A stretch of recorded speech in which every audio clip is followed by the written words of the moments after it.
കോഴിക്കോട് പുതിയ ബസ് സ്റ്റാൻഡിൽ സ്വകാര്യ ബസ് ജീവനക്കാർ തമ്മിൽ ഏറ്റുമുട്ടി.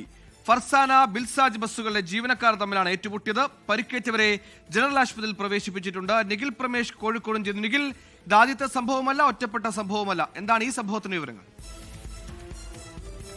സുഹൈൽ, കോഴിക്കോട് സ്വകാര്യ ബസ് ജീവനക്കാർ തമ്മിൽ ഇത്തരത്തിലുള്ള തർക്കങ്ങൾ ഇപ്പോൾ ഒരു പതിവായി മാറിയിട്ടുണ്ട്. അത് തെരുവിൽ വെച്ച് തന്നെയാകുമ്പോൾ അത് അവിടുത്തെ യാത്രക്കാർക്കുണ്ടാക്കുന്ന പ്രയാസവും വലുതാണ്. ഇതിന്റെ പശ്ചാത്തലത്തിൽ കർശനമായിട്ടുള്ള നടപടികളിലുമായിട്ട് ഈ മോട്ടോർ വാഹന വകുപ്പും പോലീസും ഒക്കെ കടക്കുന്നതിനിടയിലാണ് ഇന്ന് രാവിലെ ഏതാണ്ട് 10 മണി കഴിഞ്ഞ് കോഴിക്കോട് പുതിയ ബസ് സ്റ്റാൻഡിൽ വെച്ച് 2 ബസ്സിലെ ജീവനക്കാർ തമ്മിൽ ഇത്തരത്തിലുള്ളൊരു തർക്കം ഉണ്ടാകുന്നു. ഒരാളുടെ പല്ല് അടിച്ചു കൊഴിക്കുകയും ചെയ്യുന്ന സാഹചര്യം ഉണ്ടാകുന്നത്.